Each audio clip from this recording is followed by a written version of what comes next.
Welcome back.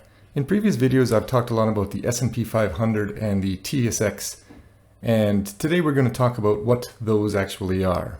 When we say things like the market is up today or the market is down 5% year to date, what we're actually talking about is how an index has performed in a country through that time period. And the S&P 500 and the TSX, or the S&P TSX composite, are really just the most diversified index for the US and Canada. So we'll start by explaining what the S&P 500 is. So the S&P 500 really is comprised of the US's 500 biggest companies. There's actually about 504 companies on the S&P 500 at the time of this recording, and there's a couple of different criteria that needs to be met for companies to be put onto this index. But for the sake of simplicity, let's just say that it's the US's 500 biggest companies. The S&P 500 is also a market cap weighted index. And what that just means is that the companies in there are weighted by the valuation of their company. So a market cap or market capitalization is basically just how valuable or how much is a company worth. Let's look at the S&P 500 holdings in that index. So you can see in this index, there are all the big companies that you are well familiar with: Apple, Microsoft, Amazon, Nvidia, Apple, which is Google, Berkshire Hathaway, that's Warren Buffett's company, Meta, which is Facebook, Tesla, Exxon, Johnson & Johnson, all the big companies that you know very well. And if you scroll through, you will see that there are the 500 largest companies that you can think of: MasterCard, Visa, McDonald's, anything that you could talk or think about, Ford, GM, down to the smaller companies in the S&P 500, companies that you might not have heard of because they are a little bit smaller than the big ones that you have heard of. So what market capitalization means, or market cap weighting means, is that a company like, as you see at the bottom, Dish, has a weighting of less than 0.005% weighting in the S&P 500. So what that means is, let's say Dish Network went up by 50% in one day. And then we look at Apple, and let's say they went down by 50% that day. Those two companies don't cancel each other out in the S&P 500, because you can see Apple's weighting in this is 7.4%.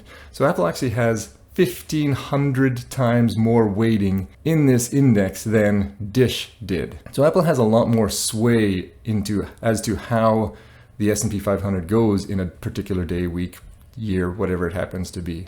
Dish's fluctuations actually have very little to do with how the S&P 500 actually did. If you look at the top 10 holdings in the S&P 500, these make up almost 30% of what the S&P 500 is. And so these 10 companies have a lot of sway into how the market did in a particular time frame. The S&P TSX composite, or just TSX, sort of as a short version, as an abbreviation, operates similarly as the S&P 500 as it is market cap weighted.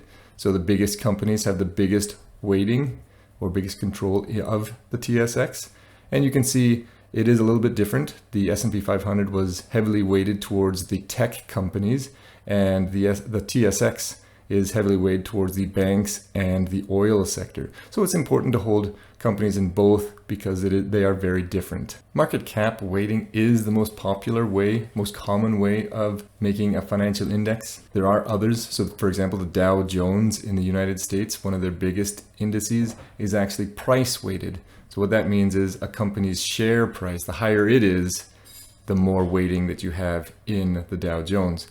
I find that's a silly way to comprise an index. I feel like the market cap weighted index makes a lot more sense, but there are others. Some go by liquidity, for example. And I should mention S&P, that just stands for Standard & Poor's, and that's just the company that came out with several of these financial indexes that you'll see around the world. So Canada's main financial index is the S&P TSX composite. The US has their three big ones are the S&P 500, the Dow Jones, and the NASDAQ. And the NASDAQ is just heavily technology focused, more so than the S&P 500 even. Both of those have several other indices that are used, but those are the big ones. And all the countries do have their own. Some of the big ones that you may have heard of before. There's China's, the big one there is The SSE, the Shanghai Stock Exchange, there's more than 1,800 companies in that index. Japan has the Nikkei 225. Germany has their DAX index. The UK has the FTSE 100, and France has their CAC 40. And those numbers just represent how many companies approximately are in each of those index. India has two very big ones. They're the Sensex and the Nifty 50. They're actually very similar. The Sensex holds 30 companies and the Nifty 50 holds 50. Italy uses the FTSE MIB 40. Brazil's big one is the Bovespa. And South Korea uses the Kospi 100 as their big one. So those are the biggest ones around the world. Each country will have their own.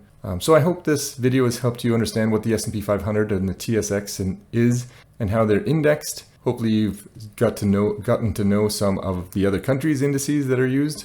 If you have enjoyed this video and would like to stay updated on some of my others, please subscribe below. And as always, have a wonderful day.